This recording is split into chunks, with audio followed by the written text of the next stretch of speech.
All right. What up, guys? Welcome to the Flopbuster Movie Show live. This is the week of August 4th. We got a lot to cover today. How's it going, guys? Tons. We got a lot to cover, man. We got Lemon here. I'm Tangerine, of course. Um, And he saw Bullet Train without me, so I don't have a name. I did see Bullet Train without her. I had to see Bullet Train. We are going to talk about Bullet Train. There's a review up on the channel, but I know Gabe wants to talk about it. He's seen it as well. Yes. At the end of the show, we will talk about Bullet Train through the new release section. Guys, there's a lot of movie news that has come out. I know Gabe has some thoughts. I think the whole internet has a ton of thoughts over what's happened. What's up, Connor? Connor, every week joining us. Thank you, Connor. That episode I did with Connor and his podcast is going to be up this coming Thursday. Great podcast, great idea. Love what those guys do. I know Gabe's going to be up next. Real quick, guys, you got anything to add before we get started? No, just a quick shout out to our drink sponsor. I don't know what they did to the can, but it's spa water. It's not agua fresca. It's spa water for some reason. But it was a great drink. I gotta try one of these. All right, Victoria, let's get down to the box office report. How are we looking today? Good. So this is from last weekend, July 29th through the 31st. I mean, I'm already going to say you can already see Top Gun still holding on at 8 million. DC League of Super Pets came in at 23 million even. Nope, dropped to the second spot, 18.6. Thor: Love and Thunder, 13.2. Minions, 11 million even. And then, like I said, Top Gun is still holding its fifth place at 8.4 million. The fact that this movie is just making millions still every weekend. I say it every week, but it shocks me. It's insane. Everything's down about 50%. Especially Nope. But that's healthy. That's healthy box office stuff, 50%. Super Pets did not come in at what they thought it was going to come in at. Sure. 23 million. The movie cost a ton of money. Like, they put a lot of money into this. They put a lot of marketing into this. Gabe, what do you think? Because you saw the movie. I can't give an opinion. I've heard good things. What do you think about the box office in terms of Super Pets? It's surprising, to be honest. You have The Rock and Kevin Hart. They've usually done pretty good in their movies that they've done together. But this one, I don't know. Like I said, I told you right after I came out the movies, I felt a little disappointed. I thought The Bad Guys was better. And there's been a whole bunch of great animated movies out there. Some that went straight to streaming, like Beavis and Butthead. Right. You had The Bad Guys, which I thought was a lot better. And Sonic 2. Sonic 2 is still really good. So I haven't seen Minions yet. I'll probably see that when it comes out to streaming. But it was good, but it wasn't as good as the other ones that I saw. Yeah, that's been the consensus, is that there's some really strong moments in it and a lot of potential. But overall, it does, like, for me, the reason I didn't see it, it just looked like a lot of other movies like this. It looked like The Secret Life of Pets with superpowers. And right. I don't know if that's for me. Like, I love animation. I love animated movies, but it's got to be something that captures my attention, my attention, like The Bad Guys. That seemed like a lot of fun. Or The Sea Beast, another movie I recommended on the channel. But yeah, nothing really surprising here. Maybe just besides Super Pets, everything else is pretty healthy and dropped an even number. But Super Pets is the surprising one. It's not a total bomb. It's just a disappointment. Besides Super Pets and Nope, the other three movies have had legs. Thor came out in early July, and it's still in the top 5. Minions also came out early July, and obviously Top Gun came out in May. So all three movies has legs. Now, does that say that maybe they haven't come out with anything new in the box office since May? I don't know, but these are basically your summer winners as far as movies are concerned. Yeah, we've seen Elvis has been a big winner. Minions. Oh yeah, it's gone this week. Elvis is gone, but it stuck around for a while. It really did. Black Phone did too. Black Phone's now on VOD, grossed like 150 million. I didn't even know that. That's a ton for that movie. Yes. Did super, super well. But overall, this is I think this coming weekend we're gonna see some action with Bullet Train. I think Bullet Train's gonna clean up. I think a lot of people are more excited for that movie than most have really caught notice of. And Bodies going to get the A24 crowd. Maybe 5-10 million, who knows? But Bullet Train is going to be the movie, because I think it's one that does it deliver on the action. Yes, 100%. That's what audiences care about. So that was the box office. And with that being said, we're going to get down to the first topic of the day, and I know we have a ton to cover with this one, so it's going to be sporadic throughout the show. Victoria, what is it? The bigger one is Batgirl, obviously, I think, because it's literally filmed. But they dropped Batgirl and Scoob, Warner Brothers. It says the decision not to release Batgirl reflects our leadership's strategic shift. Oh my goodness. As it relates to the DC Universe and HBO Max, which we're also going to talk about later. Leslie Grace is an incredibly talented actor, and this decision is not a reflection of her performance. We are incredibly grateful to the filmmakers of Batgirl and Scoob. Scoob Holiday Hunt. So I guess it was going to be a Christmas one, which I just realized. And their cast, and we hope to collaborate with everyone again in the near future. I don't think that's going to happen. These people don't want to work with them again after this. No, and they were also promised bonuses. So I'm going to break this down real quick. All right. Batgirl and Scoob have been canceled. I do believe them when they say it had nothing to do with the quality. It 100% has to do with David Zaslav, who has taken over Warner and Discovery. He's from Discovery. He's the head of a reality TV company. Now he's the head of Warner Brothers Discovery. He oversees both. He's the strategic leader. He calls the shots. He's cutting everything. We're going to get into that with all the HBO Max stuff. Batgirl has been filmed. An audience has seen it at a test screening. You're going to read a bunch of reports that say it was bad. Other reports are saying, no, it tested well. Some people claim they've seen it. We'll never know. The movie's never going to be released. Scoob Haunted Holiday. What's really messed up is the cast already recorded all of their lines. The animation was finished last Friday. The director said we had 3 more days left on this movie, and it was done. It was finished. And he had to watch his baby just get destroyed. This was a prequel to the 2020 movie Scoob. So this is like in the early years when they were kids. And yeah, Batgirl was $90 million.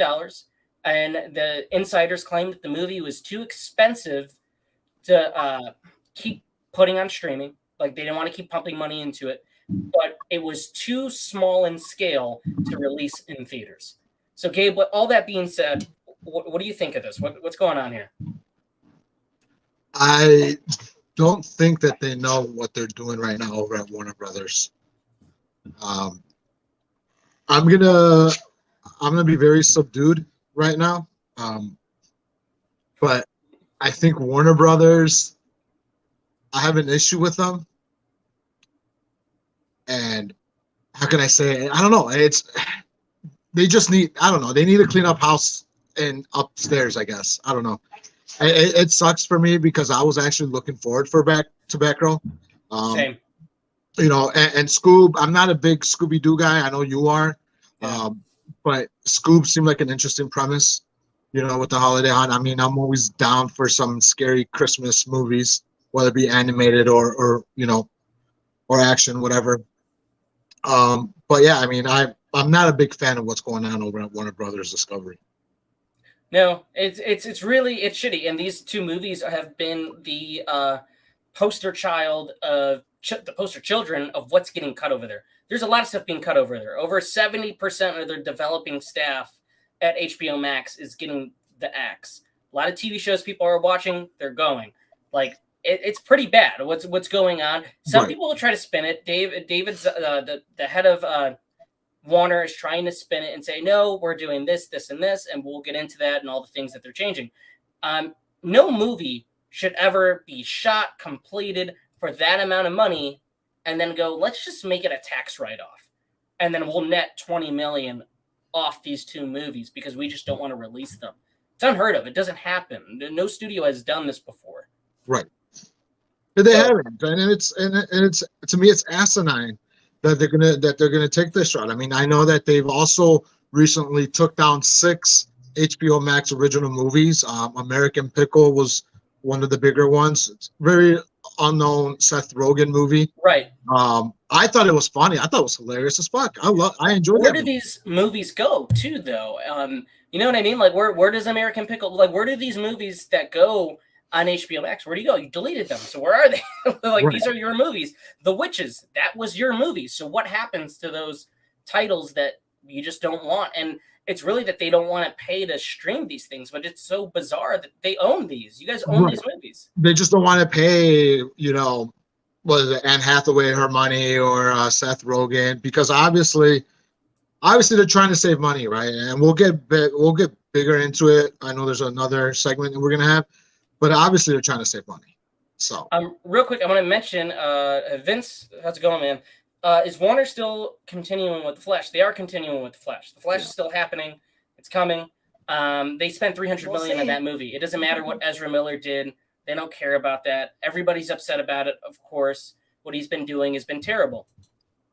But they spent $300 million. That's triple the budget of Batgirl. That movie's coming out.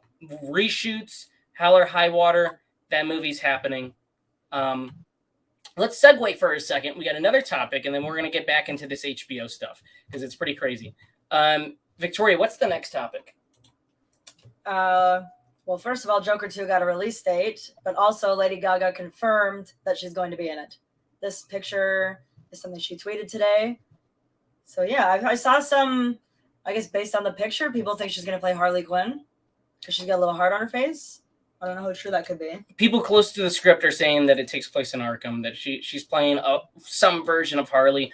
Gabe, I feel like you liked the movie maybe better than I did. I remember enjoying it. I think it definitely has the shock value. What, Joker? People are definitely split. Listen, this is not the segment for this, but I enjoyed Joker a lot. And I've always said I don't need a sequel, and I don't need a musical Joker. I don't. And I don't need another Harley Quinn. This is my issue with DC, my God. And I don't subdued. All right, hold on. I gotta calm myself here. This is my issue with DC, is they're giving us a bunch of shit that nobody really wants, and they're taking away stuff that people want. And they've always, doesn't matter who's been in charge at DC, at Warner Brothers, they've always done that. They've always meddled in movies like Justice League, right? And Suicide Squad. David Ayer's The Suicide Squad. They've always meddled in their own movies. And somebody needs to tell them to quit your shit. Does Disney need to go buy out Warner Brothers and just own everything at this point? It's just asinine to me. And again, people love the Joker, and I know it's going to be seen, and I know it's going to make millions. First one made $1 billion. Right. It's the highest grossing R-rated movie. Right. And I know people are going to go see the second one. I know I'm going to see it. I know I'm bitching right now about it, and I know at the end of the day I'm going to go see a fucking Joker musical. Right? But I'm not really excited about it. I don't need a different version of Harley Quinn. I don't need different versions of Joker at this point. I mean, why does DC continue to push Batman and Joker down our fucking faces? I don't need another Batman movie. I don't need another Joker movie. Give me somebody different. I mean, DC has been around for almost 100 years at this point. You have a plethora of other superheroes that you could bring up that could get better attention. But no, you're going back to Batman. You're going back to the Joker. Let's move on from them. Yeah, we're going to jump into their plan because they do have a plan that involves DC. Again, it's a lot of talk. They're blowing up a lot of smoke. They're trying to push you away from looking at the problem at hand. That is axing creative, films, television series, just completely ruining relationships with a lot of actors and whatnot. So let's dive into this WB Discovery merger. So this was talk of the town today. And they officially announced that they're going to merge into one streaming service. It's not going to be until next summer, I believe. They don't really have a name or anything yet, but they're merging into one streaming service. Clearly, they've got different ad-free options, ad-only, ad-light, multi-tier. So it kind of sounds like cable to me. It sounds like a cable plan. They're trying when you go to the cable store and they're pick from these. That's kind of what it's. They're doing the Disney Plus thing. Disney packaged Hulu, Nat Geo, and ESPN, and they're trying to copy that model, and they think this will increase subscriber count, which is crazy because HBO Max already has a crazy subscriber count. They're number 2, I believe, right now. HBO Max is one of the best. It's one of the best, and subscribers are very happy with the product. Okay, so David Zaslav says they're setting up a team at DC right now. DC was named one of the studios with New Line, with Warner Brothers Animation. They're setting up a 10-year plan, and they're taking inspiration from Kevin Feige's model. So, Gabe, I mean, they're doing the thing that you're wanting them to do, right? But it doesn't feel how do you want to say? It doesn't feel natural. The last time DC tried to do a Marvel model, it fucking blew up in their faces. They tried it like 3 times. Remember, Green Lantern was supposed to be their Iron Man. That movie was supposed to be the start of their cinematic universe. What? Listen, stop trying to compete with Marvel and Disney. Like they're a different tier than Warner Brothers is right now. Like you're not there. You're not at a Disney Marvel level. Shit, you're not even at a fucking ESPN Hulu level. Like you need to stop. Like somebody needs to like slap them around and be like, yo, like stop this shit. Listen, when I go into HBO Max, I go in there for movies. You know, I'm not going there to see, I don't know, ice truck riders or whatever the fuck that show is on Discovery. Like I don't need to see that. It stands for home box office, right? That's always what it's been. It's been for movies. Really? And they have the biggest, to me, movie catalog, because you could turn on Looney Tunes, you could turn on Turner Classics, you could turn on new action movies, horror movies, 4K, like everything is there at your convenience. Hey, the Friday trilogy, I mean, everything's there, man. They have a bigger catalog or that could rival Disney's at this point. It's true. It's 100% true. I mean, if you look at, and I know the movie was terrible, but last year's, or was it this year, Space Jam, and how many, you know, cameos of WB properties was across the entire Space Jam. Yeah, it was a lot. It was a lot. I have a question for you, because you've been a little subdued. You have a hot take, I'm assuming, tonight. I do. Okay, what is, before, are you sure this is the, are you ready to use your hot take? Are you ready to use your hot take? You want me to go into it? Yeah, let's go into it. Fuck it.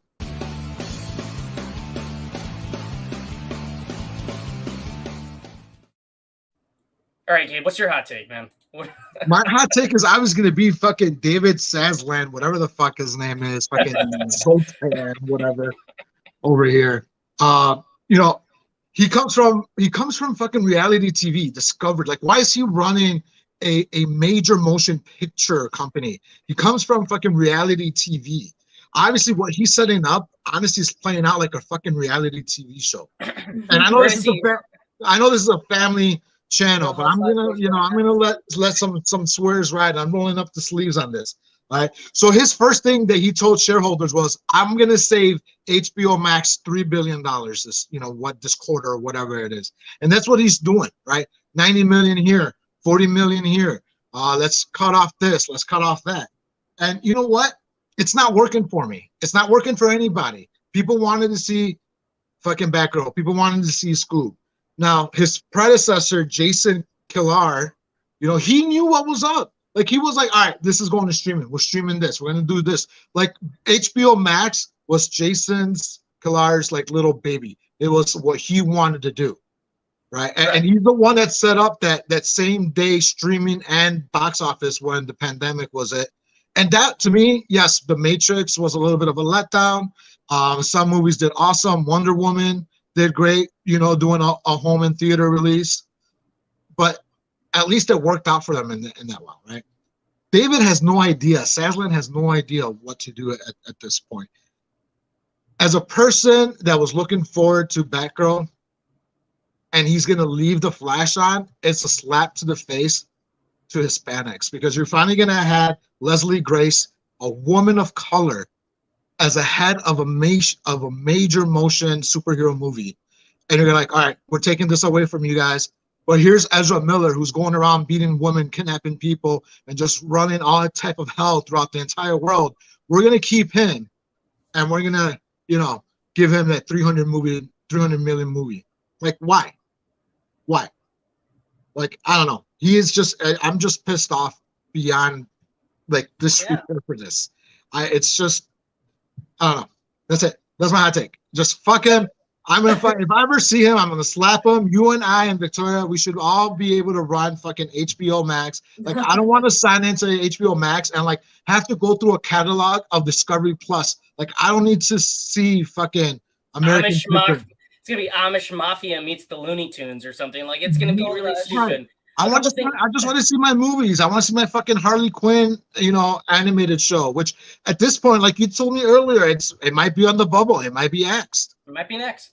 I think it might be safe. I think they understand what DC is, and they understand what's working. They know the Batman is working. They know Elvis is working. They said these are big movies. We want to bring back the theatrical push. That's something I did agree with him on there. You want to bring back big movies. The age of the box office and VOD together doesn't work. Pandemic's still here, but people are going to the movies, and that's what matters. But see, here's my issue, right? Is Netflix is losing a ton of money. They're fucking bleeding money.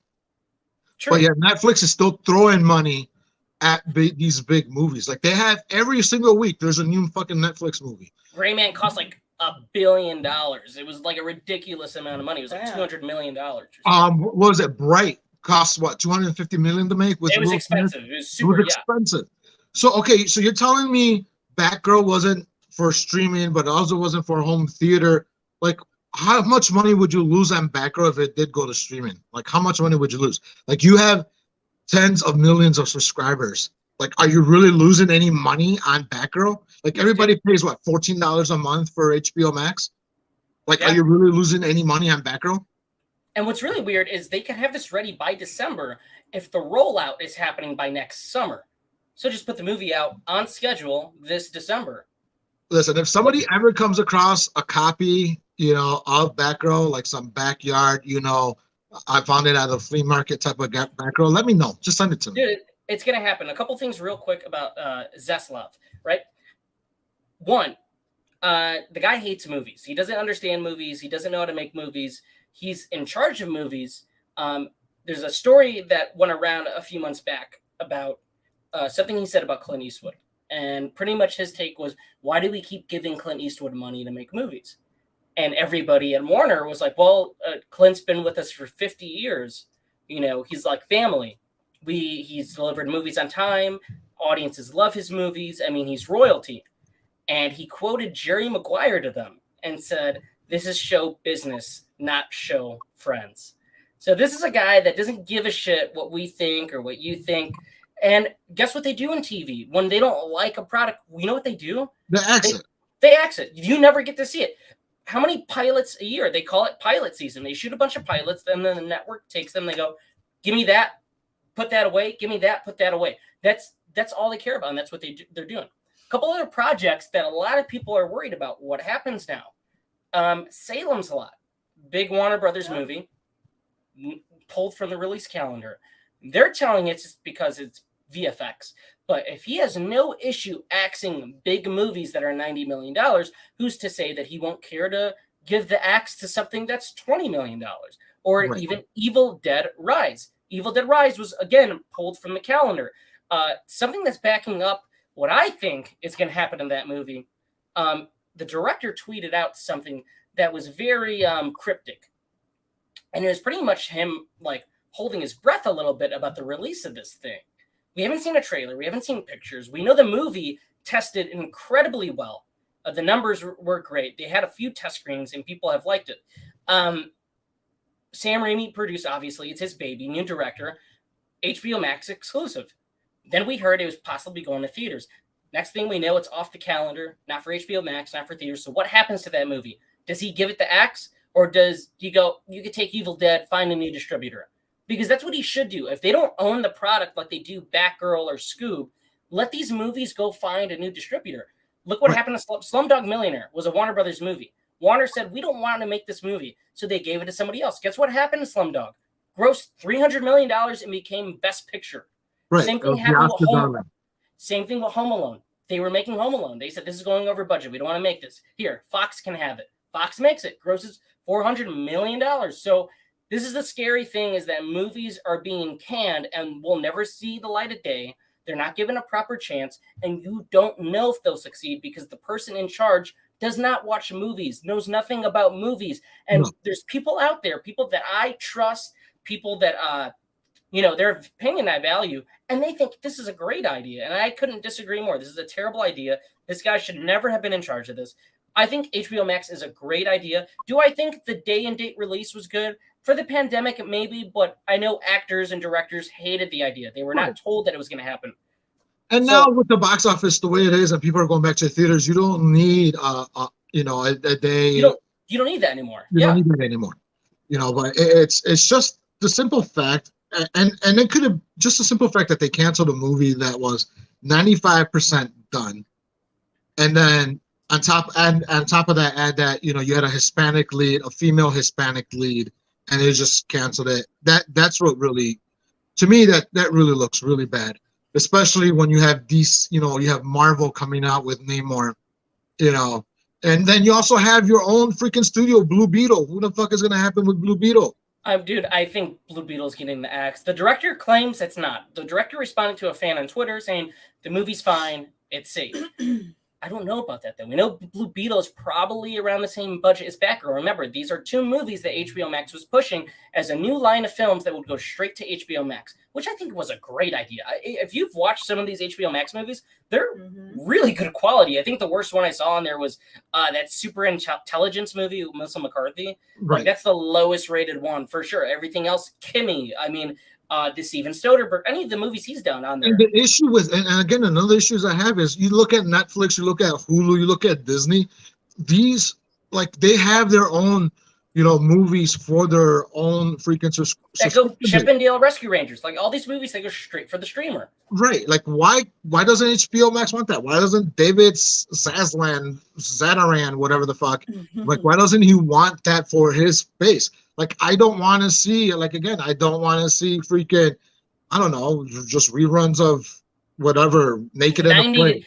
90 Day Fiance is a focus. If you during that call, they had the graphic of, these are the franchises we want to focus on. And there's some things on there that you go, obviously, DC, Looney Tunes, you see, like, their animated films and whatnot, Harry Potter.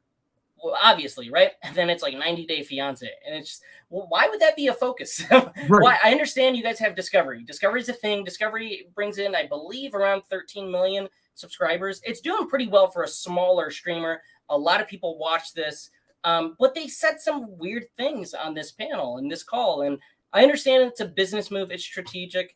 Real quick, I want to pull up Connor.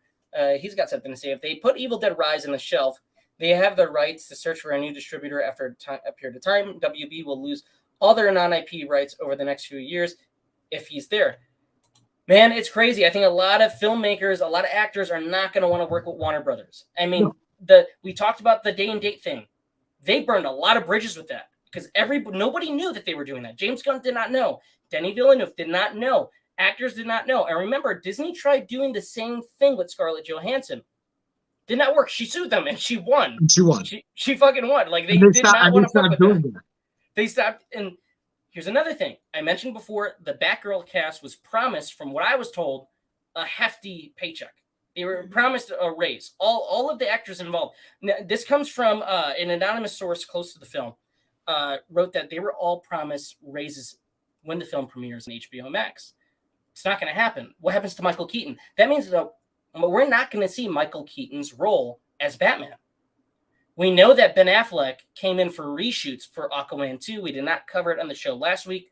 But Ben Affleck is coming back for Aquaman 2 because audiences were confused by the presence of Michael Keaton in Aquaman 2.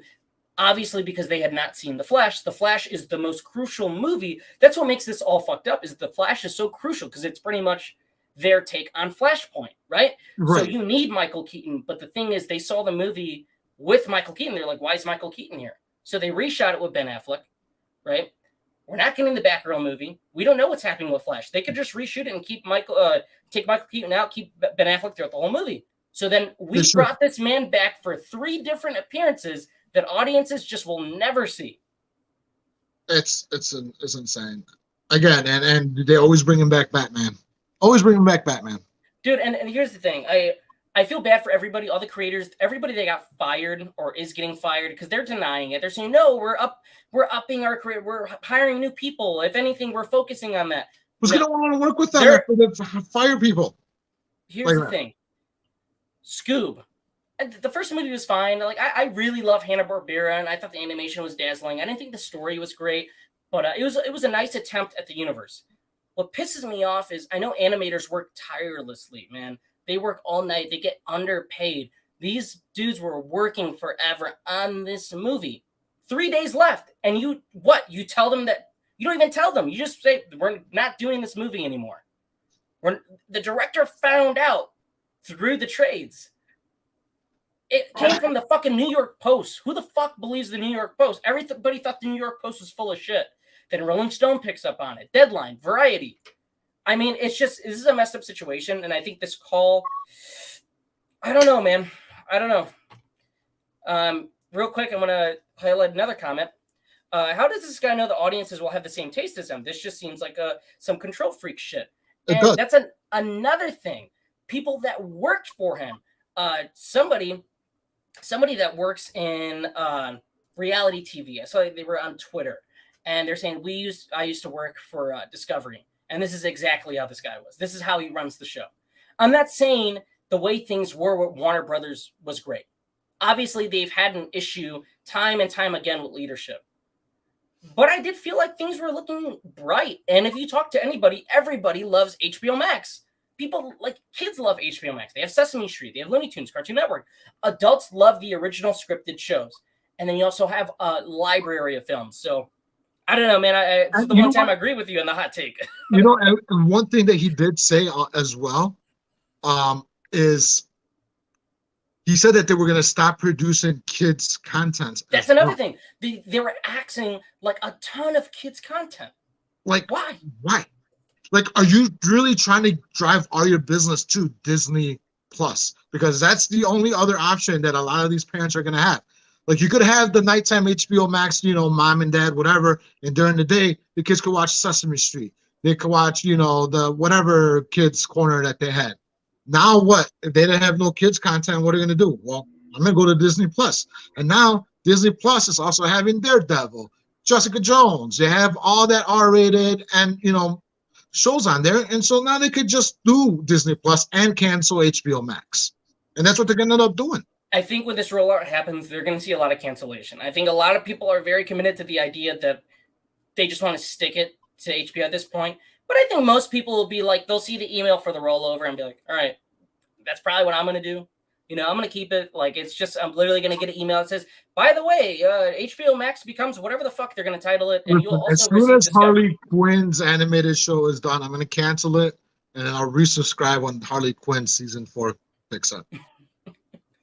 What's up? Just saying, get more in the frame. Oh, I'm not watching you slowly drift out of frame. Oh man, we've gone so far on that. We got a ton to talk about, Gabe. But that was your hot take, Victoria. Let's move on. The whole WB Discovery situation is crazy. A little more so. I do agree with the theatrical release window. We need to bring back the theatrical release. No more of that day and date stuff. 45-day window. Back to 90 days. I love that. Everything else, fuck this dude. What's next? Are you ready? Are you sure? I'm ready. Jake Gyllenhaal is going to star in a Roadhouse reboot for Prime Video. It's going to be directed by Doug. I'm going to butcher this. Doug Liman? Doug Liman. From a script written by Anthony Bagarozzi and Charles Mondry.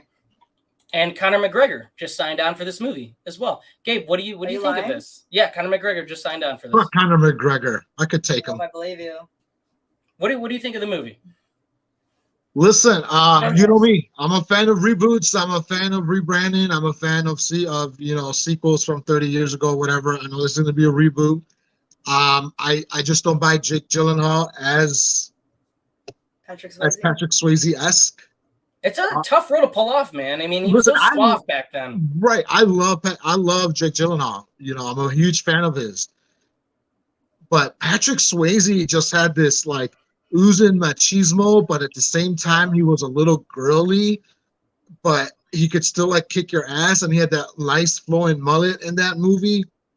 It was just like how I don't understand how Jake Gyllenhaal is supposed to pull off a Patrick Swayze. And it sort of goes back to like when they try to do a remake Point Break. It's like you couldn't get Patrick Swayze and they got the most Reeves, the two most uncharismatic actors ever in that movie too. It just didn't help. But you couldn't get like the freaking chemistry Patrick Swayze had with Keanu Reeves and that. And so with Roadhouse, it's like, all right, as much as I love Gyllenhaal, like how are you going to compete with the charismatic, Patrick Swayze. I get what you're saying, man. It's something that he brought in Dirty Dancing and The Outsiders. There was something about Patrick Swayze. And every movie Patrick Swayze was in, he brought something. He was the man. He was the man in it. Like Dirty Dancing, he was like awesome, badass, but he was like tender. Like he looked like he was like loving her, like a lovely tender on her. Like I don't know. I will say the creatives behind this, I think are great. You know, Doug Liman, Swingers, Edge of Tomorrow. He's done some great movies. I really do love Doug Liman. He did American Made with Tom Cruise. Did you get a chance to see that? I really dug that movie when he's running drugs. Movie? Yeah, he's running drugs for the cartels. Thought that was great. Jake, I love Jake Gyllenhaal. He's one of my favorite actors of this generation. This movie has been in the works for a very long time, but not with these creators involved. So I'm interested to see how they're going to do it. We know Jake Gyllenhaal can lose weight, gain weight, get bulk, you know, so I'll see how it's going to be. I think, honestly, this is a perfect movie for Prime Video, too, because it's a niche audience. This is a cult classic. This is a movie you watch with your dad, your friends. I'm just glad it's coming on Prime Video instead of HBO Max, because it would be canceled. It would be canceled. It would be a tax write-off. I just don't like Conor McGregor. I'm just saying. I just don't like Conor McGregor. Fuck him. Yeah, fuck that guy. A couple things I'm going to bring up real quick. I saw a comment here, and it's going to go back to the HBO stuff, and I want to mention it real quick. Nolan was right. Nolan, for anybody that knows, he jumped ship, joined Universal. Universal is picking up a ton of directors right now. They have Jordan Peele, they have M. Night, they have Nolan, and they have the Daniels, who just did Everything Everywhere All at Once. They signed them to a 5-picture deal. Insane. These guys have the carte blanche. They can make anything they want with the most amount of money. Listen, I heard, anonymous source, right? But I have a secret insider at Universal that the Daniel brothers were thinking about doing Fast and Furious 12. I'm just saying. You want them to... Sure, it'll be multiversal. Let's see what the chat's saying right now. Connor, could John Cena have been better for this Roadhouse reboot? I saw someone say that online and made me question it. I like John Cena lately. I don't know. It's such, again, it goes back to what Gabe said. It's a tough role to pull off because it was Patrick Swayze. Harry Styles. Hey, he's got a lot of bulking up to do. We got Sky Selenite here. It. Sorry, guys, off the subject, but I really hate the quartering. Gabe was definitely right about him in his video. It's true, the quartering does suck, but he shouldn't talk about movies. What do they have to say? John Cena or The Rock could do it. No. Are they? The Rock is going to play The Rock. Is Conor McGregor playing like the bad guy? I think it's. I have to assume he's probably playing the bad guy. Because Jake Gyllenhaal, I'm assuming, is playing. Who's playing? Who's playing his mentor? That's who I want to know. I don't know. And he's got the epic mustache. I mean, Sam Elliott. I mean, who can even fill in that role? Sam Elliott can still do it. Jeff Bridges. The dude? Yeah, the dude. How about, what's Randy Quaid doing? I don't know. Screaming about fucking aliens and reptilians and shit. I don't know what he's like talking about the New World Order somewhere on Alex Jones. Jack Quaid's father. Yeah. But I would say, Jeff Bridges would be cool in that role. That'd be kind of awesome. Christian Bale. Huh. It's not a bad idea, actually. Christian's a bit of a chameleon. He could kind of do anything. I don't know, man. I think this is a great idea. I think for Prime Video, it's good. For Prime, for quality-wise, who knows? It's a tough role to fill out because Patrick Swayze owned it. There's a reason why that movie works. It's because of him. It's the reason why any movie with Patrick Swayze works. It's because of Patrick Swayze. That's true. Look at Ghost. Yeah. Man, he came out in some great films, didn't he? Dude had a great run back then. He did. All right. And then just when you thought his career was done, he comes out with Donnie Darko and plays a pedophile. That saves any career. Right. Victoria, what is next? New trailer for Disney Star Wars Andor. All right, Gabe. Prequel to Rogue One. Me and you aren't the biggest Star Wars guys. I think we're both very casual. We like very what we casual. Like. I enjoy a lot of the things. I just like the movies. Yeah, I like the movies. I've enjoyed the shows thus far. I enjoyed Obi-Wan. Like, I didn't think it was great, but I had fun with it. Rogue One, I love. I think Rogue One was the best one they made, man. We finally had Mexicans in space. Dude, Rogue One was tense. It was dark. That Darth Vader fight scene was incredible. The villains were great. The integration of the old footage from the the 77 film with this one, it was just across the board. I thought was a great Donnie Yen. That cast was aces. So this looks a lot like that movie, like very similar tone wise. It's a prequel to that. Diego Luna, who's a fantastic actor. I'm all aboard on this. This trailer really got me hyped, man. Yeah, listen, it had me with Diego Luna. Like, he's one of my favorite actors right now, with what he's done, his filmography. Narcos Mexico, when he was on that, oh my God, that's just like chef's kiss the way that he portrayed it. He's a fantastic actor, man. And I think so for him to be coming back and, so definitely I haven't watched, like everybody talks about The Mandalorian and I've watched bits and pieces. I think I watched just one episode of, I don't know, some other one, but some other one. Yeah, I really haven't seen them all. Like, I really want to, but there's just so much that Disney Plus is doing content-wise and I'm pushing that I can't keep up. And at this point, I'll probably just try to keep up with this one because this one looks more interesting. As somebody that's casual, I think Star Wars works on TV. I think it does. Like, I really like what they're doing. I love The Mandalorian. I think this looks really good. And you know what I love about this? They're finally not using that bullshit volume technology. The volume is that LED screen stuff that they've been using lately where the backgrounds aren't green screen. Looks great if you could light it right and use it right. The Batman used it. Thor used it, but I know some people complained about it. And the shows have been super reliant on it. But this looks real. It looks like real sets. The effects look great. The actors all look great. Again, I'm excited for this. We got Cody Snyder. What is going, man? Connor, I'm a diehard Star Wars fan, books and everything. Don't like Disney. Liked Rogue One. No interest in Andor. Fair. I think a lot of people, there seems to be a split between people that like Disney Star Wars and people that don't. Wars fans. Yeah, it's always been that way, man. Did you guys see the Oppenheimer teaser? It looked so damn good. It did. It looked big, man. Like every time you see a Nolan movie, he puts out a teaser a year in advance. I remember the first time I saw that Dark Knight Rises teaser, and I believe it was with Harry Potter. It was the last one that it was with. And I remember being like just so pumped for that. I mean, Nolan knows how to hype his movies. He's one of those rare directors where people see his movie for him. And I don't know many directors that can do that. And then the movie is a letdown when you go watch it. Dunkirk wasn't for you. You fall asleep. No, but I really like Tenet. I know a lot of people weren't big on it, but I like everything Nolan does. Gabe apparently fell asleep in Dunkirk.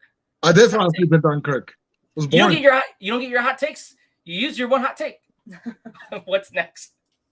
A new Garfield movie, and Chris Pratt and Sam Jackson, February 6th, 2040. Wow, 2024. Sure. Chris Pratt playing Garfield. The man is wiping. He's cleaning house with all the animated characters. What is going on? Where's Mario? Do we need another Garfield movie? For real? Who asked? Who asked for another Garfield movie? Sam Jackson is playing his dad, by the way. I thought he should be Odie. Odie should talk for the first time. Really, who's asking for Garfield movies? Like, we had the Bill Murray movies. Like, who else wants Garfield? Like, you know what we should do? Garfield. Garfield Somebody's craving the Garfield. What is up with Chris Pratt taking all the animated voice roles? Because nobody wants to see him in live action stuff. People are not. They're all on the hate Chris Pratt train right now. I'm not. I like Chris Pratt. I like him. Listen, I'm able to separate a lot of things, and I really don't care about people's political or religious views. You believe what you want to believe. You want to believe that there's a fucking spaceman up in the sky. Whatever. You do you. You do you, boo-boo. So I don't really care about Chris Pratt, whatever. I like him as an actor. Connor says, fuck Garfield and fuck Chris Pratt. Garfield too. Okay. Adrian, I'm actually excited for the Mario movie. Mario movie, I had a chance to see it. There was a test screening in Mesa. We were coming back from LA, so I did tell her. There's one Mario movie, and that's from the 90s with John Leguizamo and Hopkins, whatever his name was. Bob Hoskins. It's the greatest Bob Hoskins. Yeah, I had a chance to see that. I don't know how the test went, but I know a bunch of people got to see it. I'm scared of it. Okay. What's next? This was announced today. Seth Rogen is producing Teenage Mutant Ninja Turtles animated film next summer. Mutant Mayhem. This is random. August 4th, 2023. We've seen a bunch of teasing for it. I did not know if this movie was going to happen because I haven't heard much about it since. But Seth Rogen is a huge Turtles fan, and this was a passion project So I think he co-wrote it too. I got to check. Probably. But the director is the Mitchells versus the Machine director, which is an animated film. I had a ton of I fun with. I enjoyed it. Yeah. So, Gabe, what do you think of this, man? What do you think? Listen, Seth Rogen is, I feel like he's like one of us, right? In a sense, sort of like in a Kevin Smith way, that he grew up watching a lot of these properties. Seth Rogen's probably around my age, maybe a little bit older.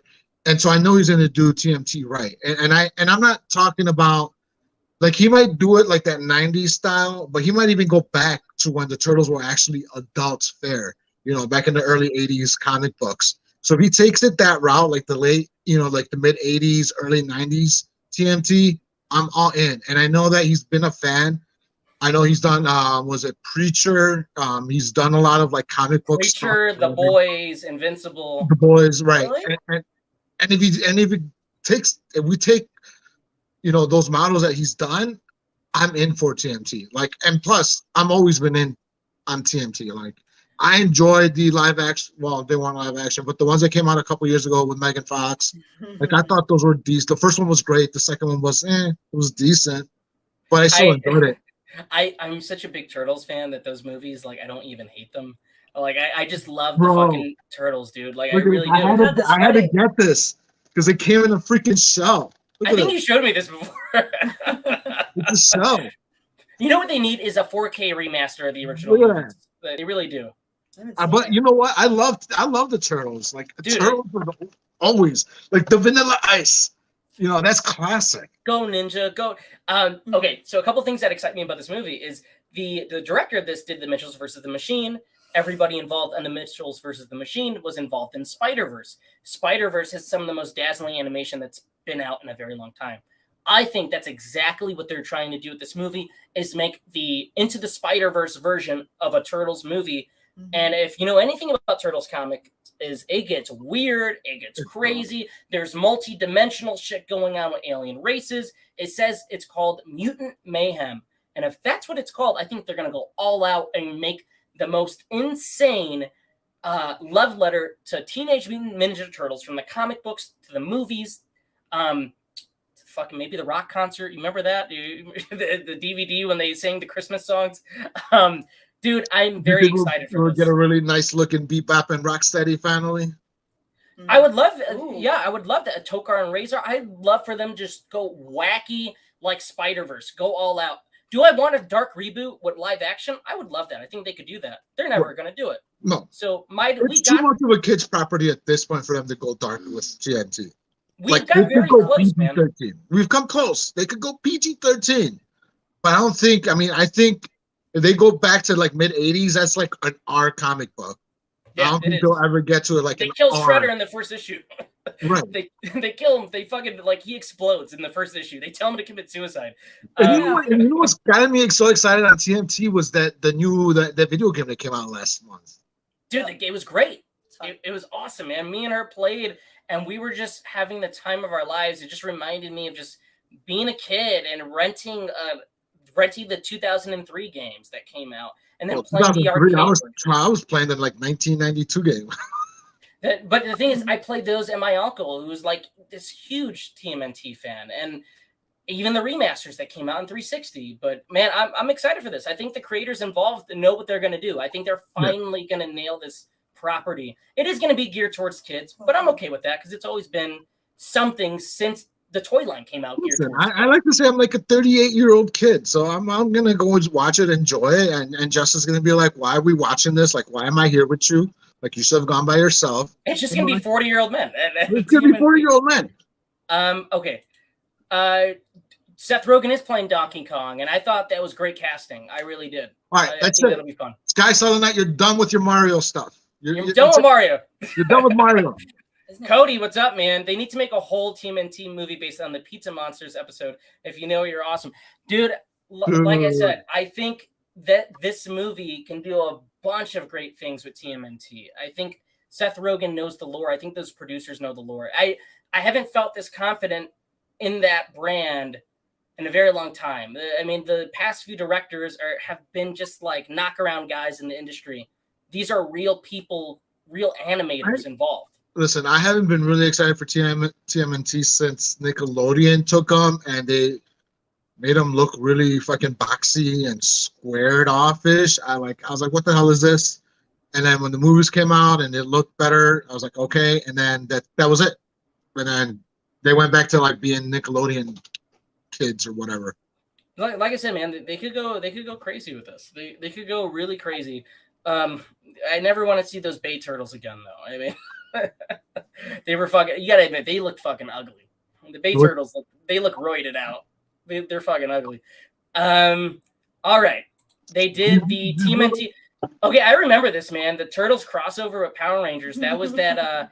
They had, what was her name? Venus, the fifth turtle. You remember that show, the live action show?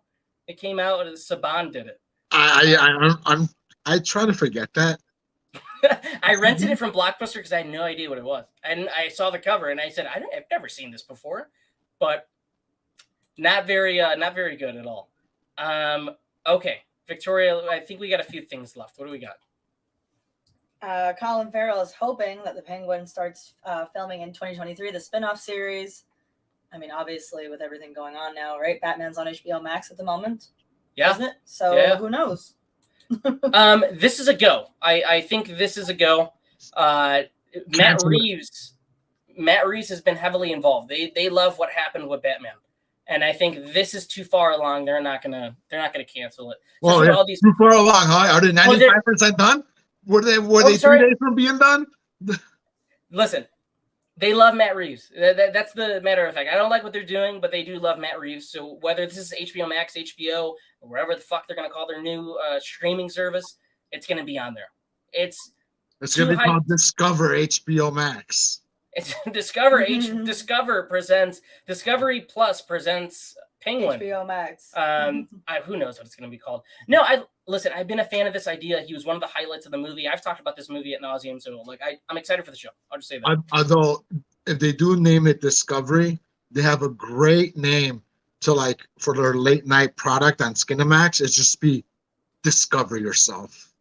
Discover yourself. Then you get like, what happens to Skinamax? What happens to the late night programming? Does it go on streaming? Can they do it? Well, hold on. As a person I'm not gonna say I've searched for it or I've tried to look it up, but I will say that I don't see that Skinamax product on HBO Max. I don't know, like I have to unlock like the special code, like left down, left, right, up, down. But like I don't see it on there. Yeah, it's like a secret. It's like one of those Mortal Kombat moves. It's like it's. No, I think this is really cool. I think this is I've been down with this idea. Matt Reeves is involved heavily with the screenwriting of it. They already have a showrunner.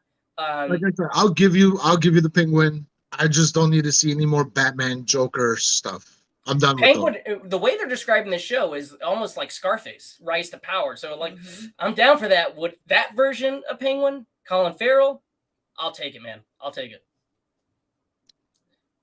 You got anything else to add, or you want to keep hating? I don't know. I like the version of Penguin that was on Gotham when it was on Fox.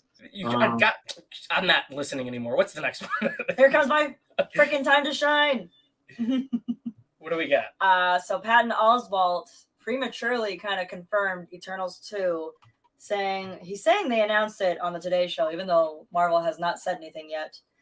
Chloe Zhao is going to direct it, so he's hoping there's more adventures of Star Fox, played by Harry Styles, and Pip, which is his character. I still think they're going to be in Guardians 3. This is my theory. They're coming back, and what's funny is D23 is around the corner, and Patton probably was told this, and then he prematurely said it. He probably assumed that maybe they said something. I did not like Eternals. Me neither. Didn't think it was very good. I admired the scope. I think Chloe is a incredible director. I think she has a vision. I like a lot of the ideas they had in that movie. They just, for me, they couldn't be executed very well. I thought the most exciting parts about that movie were the post-credit scenes. Yep. Blade, and then obviously the one that we're talking about right now. So, am I interested in Eternals? Say his name. Yeah, am I interested in Eternals too? Sure. Do I think they should do it? No, probably not. I don't know if audiences were big on it, man. What do you think? You liked it more than me.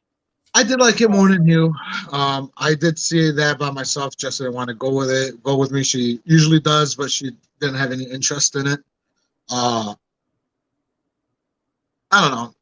I don't know if I need an Eternals 2. Like I don't listen. It has my guys from Game of Thrones with James Madden and Kit Harington, and they really one was a jerk, and the other one didn't do anything. And I don't know. That was about it. They killed off Selma Hayek. Sorry, spoiler. They killed off Selma Hayek. I gotta say, the cast was amazing in this. The cast was amazing. Probably the best cast they ever had.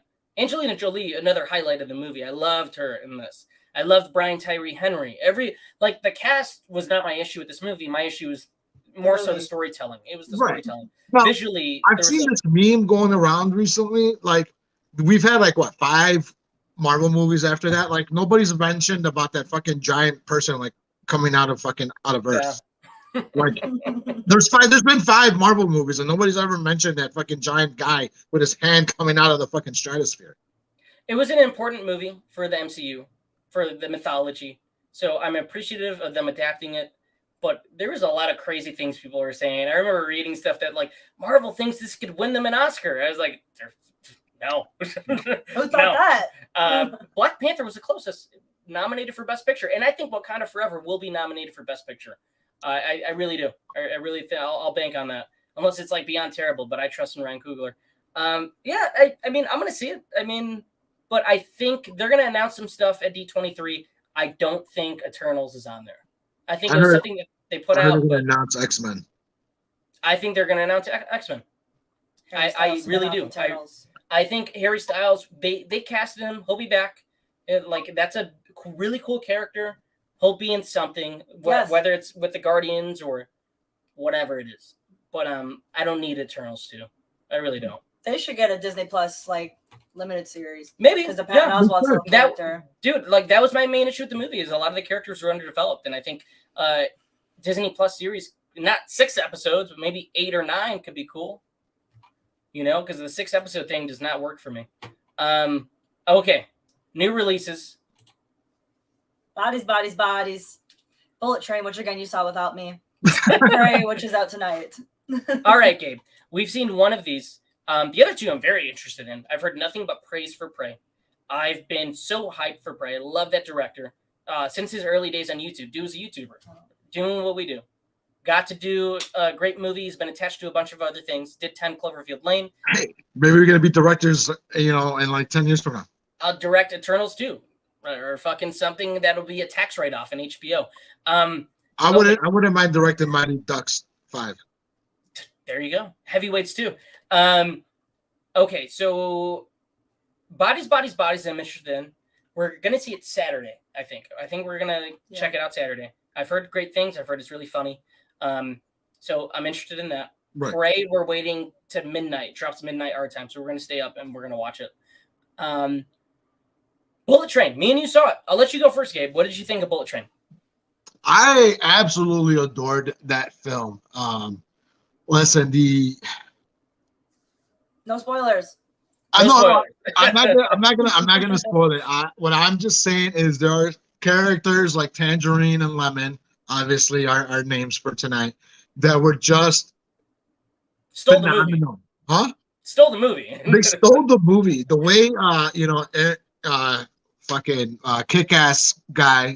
Aaron Taylor Johnson, yeah. Aaron Taylor Johnson. I knew his name. I didn't know the combination of his first names. Taylor Aaron.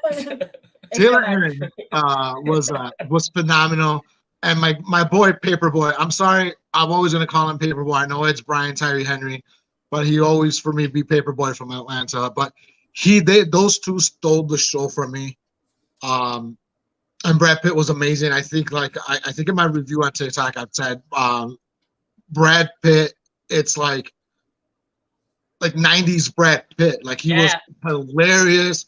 He was awesome. It was funny, Weasley, he was different. It was really cool. It was a great performance. Right. It was a great performance. I haven't seen him that engaged in the movie in so long. I feel like Mr. and Mrs. Smith, he sort of air milled it. Some of his other movies, he sort of air milled it. But it looked like he was so it looked like he had fun and he really, really went all out for this movie. And then who could forget Bad Bunny, Little Benito? Dude, I love Benito. I had fun with this movie. I think this is not a movie for everybody. If you do not like movies like Smoking Aces, Shoot 'Em Up, Crank. Those are very specific, in your face, frantic, obnoxious movies. This is a very obnoxious movie. It is balls to the wall insane.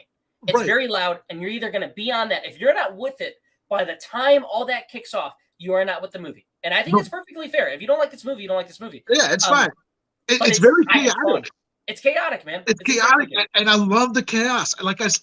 Listen, it's my #1 movie of the year so far, because I love that. I love that chaos.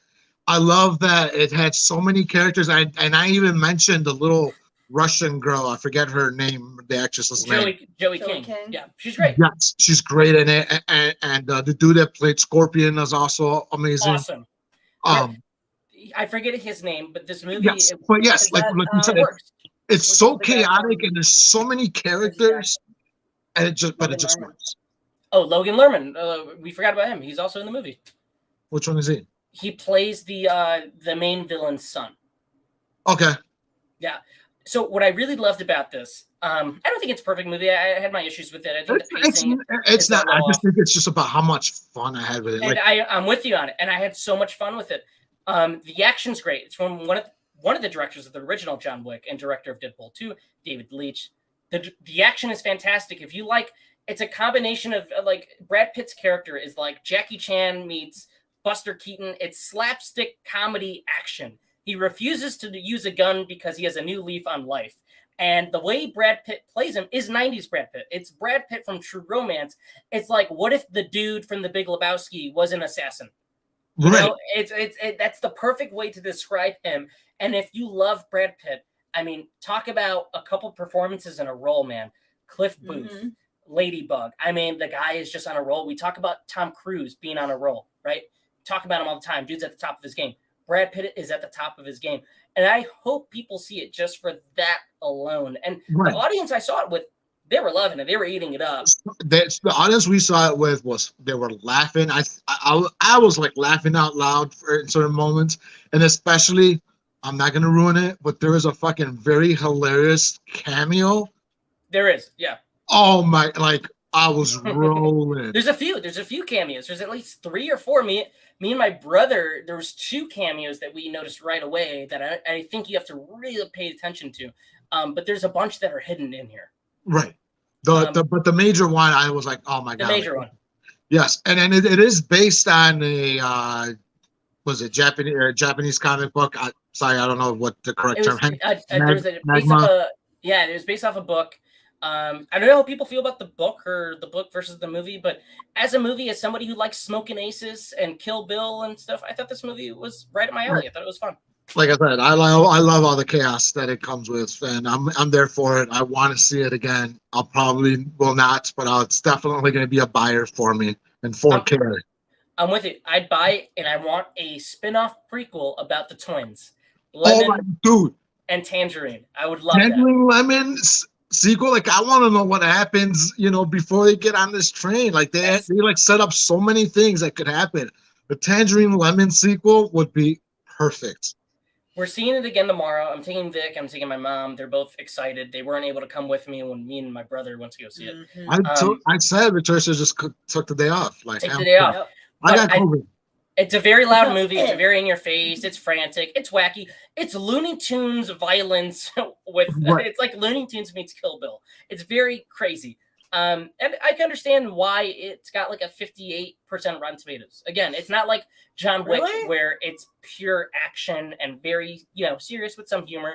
This is the tone of this is like R-rated Big Trouble Little China. Like the movie is just wacky. It's a wacky movie. I had fun with it. I was grinning the entire time. Again, I had some pacing issues. I didn't think it needed to be as long as it was.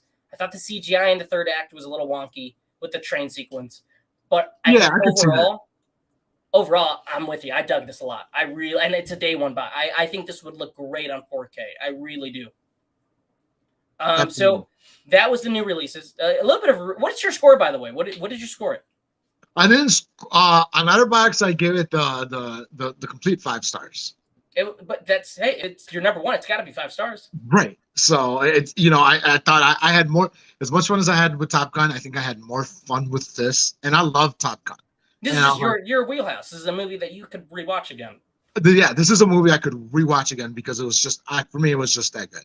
Like you said, it's not no.